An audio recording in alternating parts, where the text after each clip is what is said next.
Ayan, unang subo po. Makapaghapunan.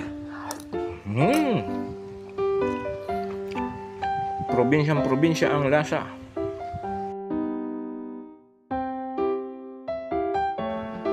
Yung akala mo wala pang masyadong bunga, pero mga nakakubli, nakatago lang.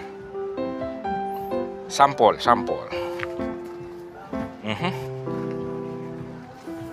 Tcharan! Patola. Tapos, diba, may patola nakatago. Tapos may isa pa dito eh. Tapos, pag hinawi mo yan, meron din dyan. Kaya ito, anihin na natin to para matikman na natin. Isang pitik lang. Simulan na. Dahil hiwa-hiwa na, lagyan ng tubig. Ipaghuhulog na ang dapat ihulog.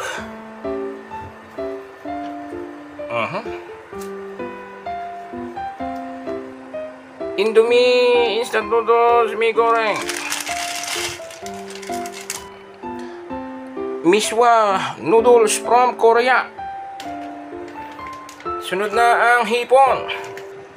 Dried hipon. Oh, dami oh. Lagyan din ng dumpling ba to? 1, 2, 3, 4, 5, 6. Isunod ang dalawang itlog.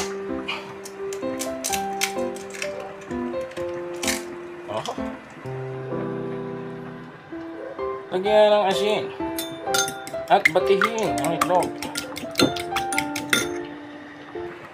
Habang kumukulo na, halo-haloin ng kaunti. Agad na tuyuan sa baw ah. Yun, bale malapit ng maluto. Ilagay na ang patola. Patola. Sarap lang ang patola.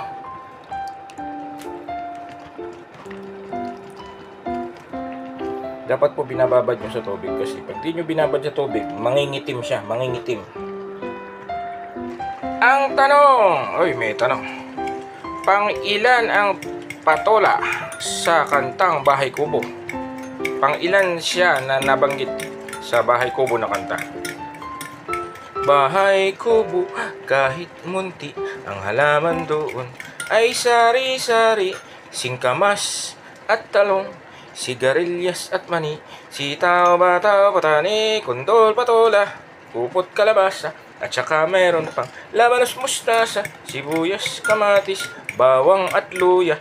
Sa paligid-ligid ay puro linga. At ayun na nga po, nilagay na ang itlog sa patola na may miswa at instant noodles. Dahil natuyo na, ilagyan uli ng konti pang tubig.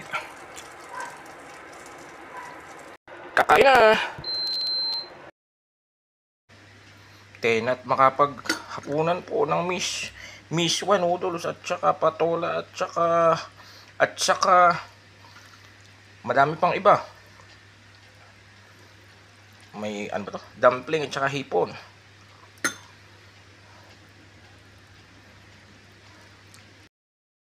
Ayan, unang subo po. Makapaghapunan. Probinsyang-probinsya ang lasa.